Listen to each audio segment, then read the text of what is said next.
ஒரு ஊரில் ஒருத்தர் விறகு வெட்டி பொழைச்சிக்கிட்டு இருந்தார்.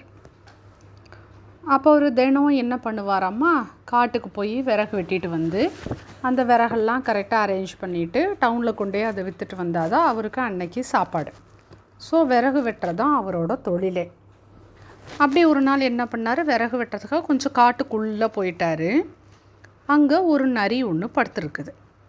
அந்த நரிக்கு முன்னாடி 2 கால் இல்லை, 2 கால்களுமே இல்லை. ஸோ அது எங்கேயும் நடக்க முடியாது, போக முடியாது, வர முடியாது, அது பாட்டுக்கு படுத்துருக்குது. இதை பார்த்த இந்த மனுஷனுக்கு ஒரு டவுட்டு வந்துருச்சு. 2 காலும் இல்லையே இந்த நரிக்கு, இது எப்படி போய் வேட்டையாடி சாப்பாடு சாப்பிடும் அப்படின்னு சொல்லி யோசிச்சுட்ருக்கையில் ஒரு புலியோட சத்தம் கேட்டிருக்குது. பயந்துட்டார் இந்த மனுஷன். போய் ஒரு மரத்துக்கு பின்னாடி ஒளிஞ்சு நின்றுட்டார். சரி, அங்கே என்ன நடக்குதுன்னு பார்க்கலாம் அப்படின்னு சொல்லி ஒளிஞ்சு நின்றுட்டார்.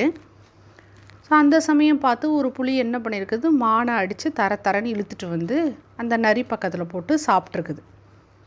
ஸோ புலி சாப்பிட்டு முடிச்சுட்டு மிச்சம் இருக்கும் இல்லையா, அதை அப்படியே நரி பக்கத்துலேயே போட்டுட்டு போயிடுச்சு.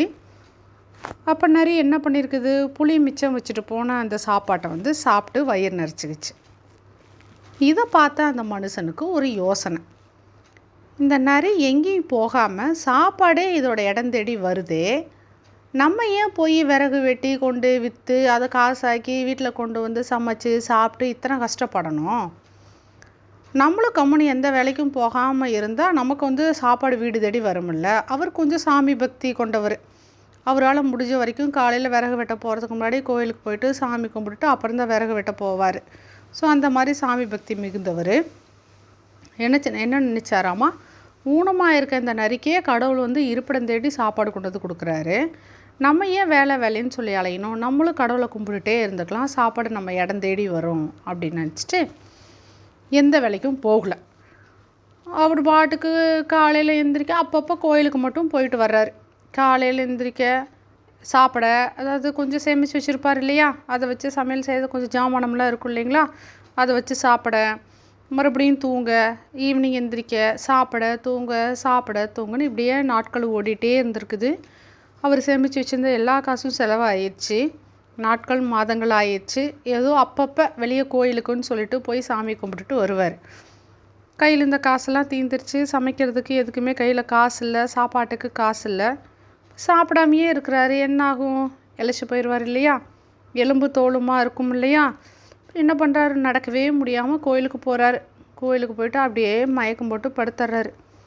நைட்டு கண்ணு முழிச்சு பார்த்தா அப்படி சாமி சிலை இருக்குது. சாமிக்கிட்ட கேட்டாராம்மா, கடவுளே, நான் உன்னை கும்பிட்டுட்டு தான் இருக்கிறேன், ஆனால் ஏன் என் இடம் தேடி சாப்பாடு வர மாட்டேங்குது, நரிக்கு மட்டும் அதோட இடம் தேடி சாப்பாடு போகுது, நான் அப்படி என்ன பாவம் பண்ணேன் அப்படின்னு கேட்டாராம்மா.